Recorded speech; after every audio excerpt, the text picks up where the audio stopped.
Jadi jangan sombong. Apa kalian bilang Hasyim Asy'ari pemikiran cemerlang? Enggak juga. Biasa. Dia satu dari sekian ribu ulama di Indonesia. Hanya kebetulan dia seorang pemimpin ormas yang bertahan dalam waktu yang sangat lama. Maka proses itu membentuk pengkultusan kepada Hasyim Asy'ari. Kan ormas ini menjadi lapak kepentingan duniawi. Di mana kalau bisa saya simpulkan, kalau mau cari industri penerbitan proposal terbesar di Indonesia, datang ke PBNU.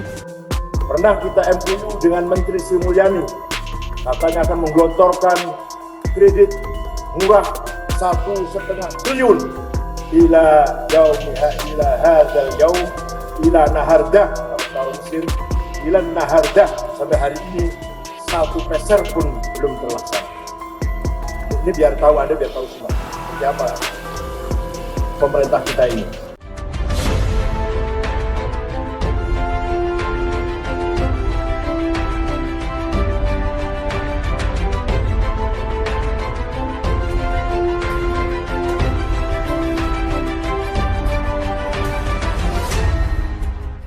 Tonton video ini sampai selesai agar Anda tidak gagal paham.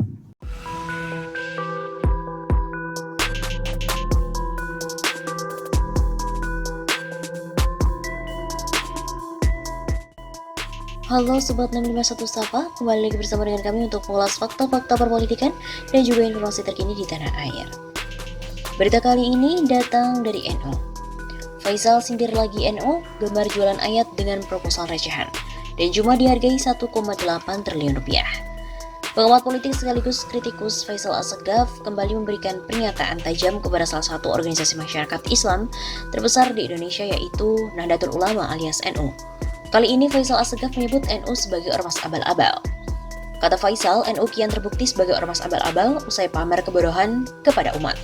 Tak cuma itu, Faisal juga mengatakan bahwa NU merupakan ormas yang gemar jualan ayat dengan aneka proposal receh.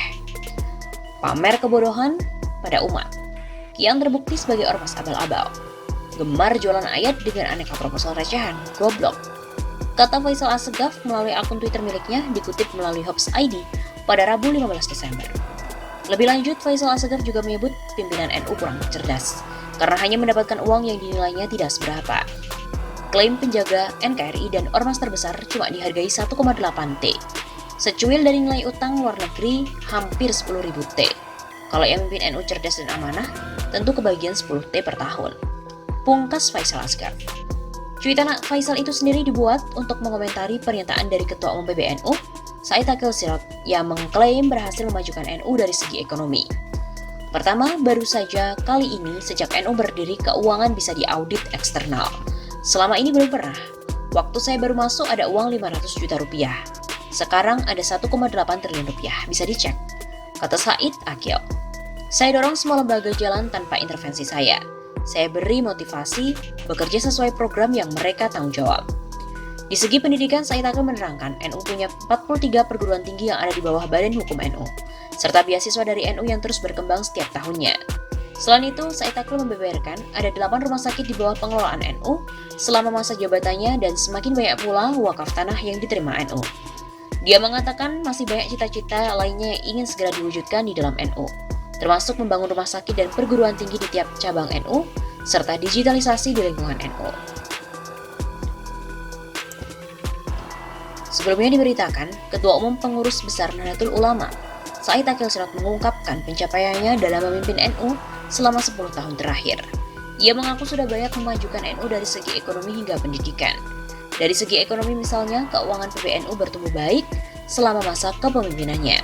Sosok yang akrab disapa Kiai Said Iku menerangkan kini kas NU mencapai 1,8 triliun rupiah. Pertama, baru kali ini sejak NU berdiri keuangan bisa diaudit eksternal. Selama ini belum pernah. Waktu saya baru masuk ada uang 500 juta rupiah. Sekarang ada 1,8 triliun rupiah, bisa dicek. Kata Said Akil dalam talk show Gagasan Kiai Said menuju Muktamar NU di YouTube TVNU, dikutip dari redaksi Selasa 14 Desember. Saya dorong semua lembaga jalan tanpa intervensi saya. Saya beri motivasi bekerja sesuai dengan mereka program yang tanggung jawab. Di segi pendidikan, Said Akil menerangkan NU punya 43 perguruan tinggi yang ada di bawah Badan Hukum NU.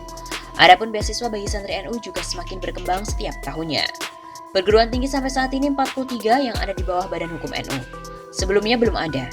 Ketika zaman menterinya Pak Nuh ada 24, Pak Nasir jadi 38, Pak Nadiem jadi 43. Baru kali ini kita dapat beasiswa dari Maroko, rutin tiap tahun 30 orang. Al-Azhar Mesir tidak rutin tapi sering. Begitu juga dari Cina, India, Australia yang teknologi ya bukan agama. Beberapa santri S1, S2 saya kirim ke luar negeri. Selain itu, saya Takrir membeberkan ada 8 rumah sakit di bawah pengelolaan NU selama masa jabatannya. Semakin banyak pula wakaf tanah yang diterima NU. Wakaf tanah banyak, di puncak 2 hektar di Jateng, Semarang, Sidoarjo, Sumbar, Grogol 2000 meter. Kepercayaan ini dengan harapan tanahnya berkah untuk pesantren. Di Kuningan, Jabar 4 hektar. Setengah sudah kita bangun pesantren NU. Said juga memastikan apabila dirinya menjabat lagi sebagai ketum NU di periode mendatang, akan lebih banyak perubahan positif di NU. Ia mengungkap masih banyak cita-cita yang ingin diwujudkan, misalnya membangun rumah sakit dan perguruan tinggi di tiap cabang NU. Saya belum puas untuk capaian ini, pengiriman beasiswa kita tingkatkan lagi terutama ke Amerika Serikat, Eropa, Australia, Jepang, Korea yang teknologi, yang agama dan Maroko, Mesir, terus jalan juga sehingga sepulangnya dari luar negeri pelajar-pelajar akan jadi kader NU yang berwawasan luas, cerdas, di samping kita bangga dengan lulusan pesantren. Ia juga menargetkan pengembangan digitalisasi di lingkungan NU, serta keterbukaan akan arus globalisasi tetap di bawah kontrol kiai dan ulama. Tapi tidak liberal, kalau liberal ya sangat berbahaya. Untuk diketahui, PBNU akan menggelar Muktamar ke-34 pada 23-26 Desember mendatang. Salah satu agenda penting dari Muktamar yakni pemilihan Ketua Umum PBNU yang baru. Saat ini ada 2 calon kuat yang akan maju untuk Muktamar, yakni petahana Kiai Said dan juga Yahya Khalil Stakuf.